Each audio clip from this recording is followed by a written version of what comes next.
we started experimenting with this technology on the Clone Wars, which was obviously on television. But a lot of the techniques we learned, we moved over to the film, because the TV show was shot in Singapore, and this one was actually shot in Singapore too. So we used our same group there that had grown up on the TV series to do the feature. How do you maintain enthusiasm for a project? I mean, you have so many things going on all the time, I imagine. But to come back to this over 10 or 15 years, how do you maintain the enthusiasm that it must take to get a film like this made?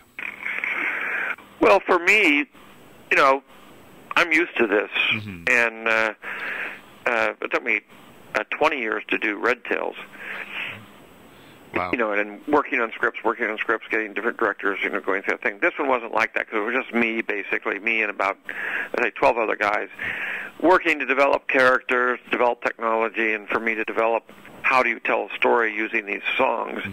You know, finding the songs, looking for the lyrics, seeing how they'd fit, how does it move the story, you know. It's a tricky Rubik's Cube of stuff, but and it was more of a hobby. It was, you know, my pet little project. I like to do it when, in between working on Star Wars and in between writing scripts and doing things, I'd go off and do this for a day or so, and then, you know, they'd go on for a little bit, and like a palate cleanser almost, or something like that. Huh? Like a palate cleanser. Every now and then, just to sort of, you know, wash off everything else. You go back and you work on this a little bit, and then go back in refreshed to the other projects. Right. Well, it's you know, it's more fun if you don't know where it's going, right? And you don't know whether you can pull it off or not. Right.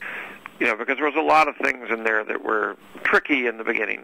Not only technically, in terms of the music and the you know, some of the technology for animation, but also in terms of, you know, we designed the Bog King, and then we designed the you know, Marion and Dawn, and people look at it and say, "You mean he is going to marry her?" And I said, "Yeah." And they said, "Well, that's never, ever, ever going to work. He's way too ugly. You need to tone him down, make him just a little off." I said, "No, that's not the point." Yeah. And you know, so that kind of stuff, you know, people looked at it and said, "I don't see how you're going to pull this thing off." Well, but we get cheers at the end when they kiss, and that to me is the end of the whole thing, which is to say, if they don't go, "You, that's terrible," that's right, but they cheer, you know, the story got across.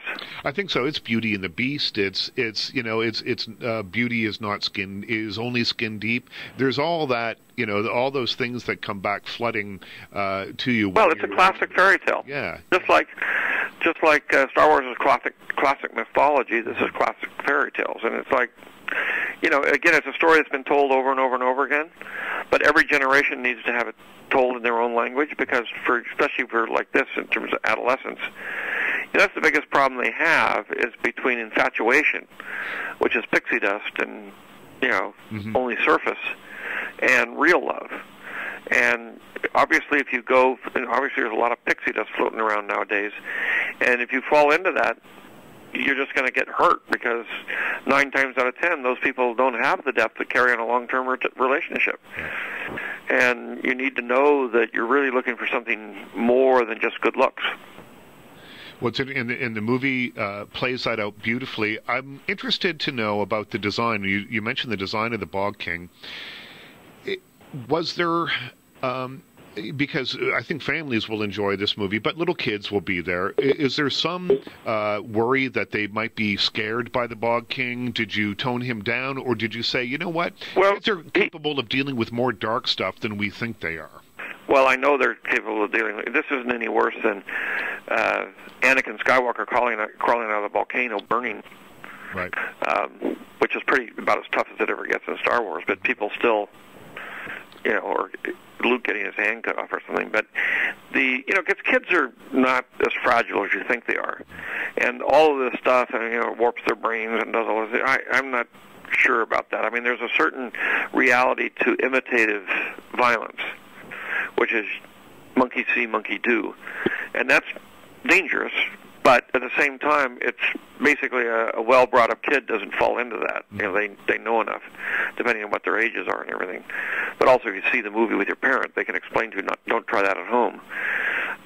But with the ugly things, and we have bugs in there and everything, the idea was that this could take place in your backyard. So if you go in your backyard and you see the butterflies, you look to see if they are actually little fairies, or, the creepy crawly bugs and everything is there, goblins and other ugly things that are crawling through the movie. And, to mix them up so that you might say, well, I could go in the backyard and actually find these things. So it was that kind of believability that we were going for. And I think with the Bog King, we did tone him down a bit, because it's a delicate balance there. But we've shown it to a lot of kids, and most of them aren't affected by it at all. Right. My daughter, who's only 18 months, saw the trailer of the Bog King and everything on a screen, not on a TV, and she wasn't moved by it at all. But of course, 18-month-year-olds aren't afraid of anything yet. That's right. Yeah, they haven't learned to be afraid yet. Right. That's right. So, my feeling is part of the story is to be brave. Right. Marianne is brave, apart from everything else. She, pushes through and does what she has to do, which is unconventional. And it's the same thing with Sonny.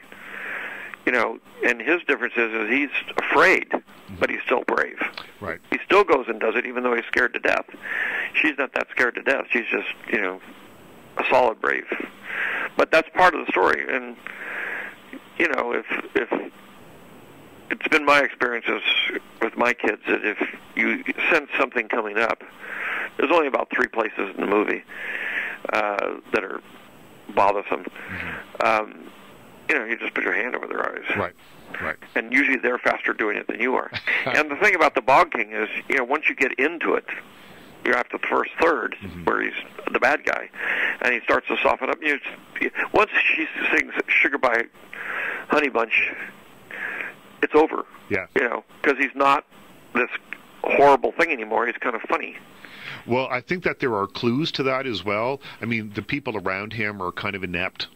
Right. His followers. And so you realize, well, he can't be pure evil. If he was pure evil, he would have, much more dangerous people or creatures surrounding him. Well, we cut it down also by, we cut down the effect by introducing his mother very early. As soon as we introduce him, we introduce his mother. So anybody that's got a mother can't be that evil. Right. That's right. Especially one that looks like she does. That's right. She looks ugly, but she's friendly ugly. Right. So it sort of softens that. Well, maybe this won't be quite so bad, and maybe I'll get used to it. Because that's primarily what the kids are. You want the kids to be afraid, and then you want them to overcome it, so that they are brave.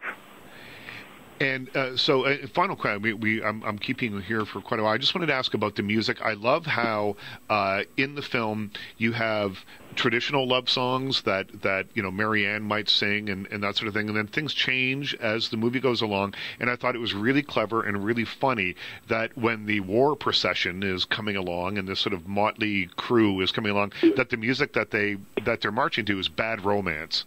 Because, of course, they're the bad people, right? So it's still, the songs all fit, they're all about love and romance or whatever. But at that moment, you're hearing Bad Romance because they're coming for a bad purpose. Right. Well, it's something also for adults. And the adults can get all of the musical sort of double entendres and references and things, especially if they're older, because they know the songs and they know what they mean and they know the stuff, so they can actually get all the additional sense out of it. Whereas a kid just takes it literally. Right.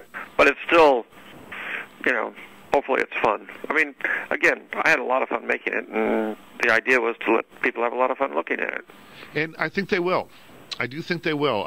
As I say, I knew nothing going in, and I was taken with the animation straight away, and the music. I didn't realize it was a musical. All of a sudden, I'm hearing songs, and I loved Alan Cumming singing, I'm evil, that song. Right. I thought that the character work in the songs worked really well. I think this is fun stuff. Well, great. great. Well, thank you. And congratulations on it, and thank you for your time today.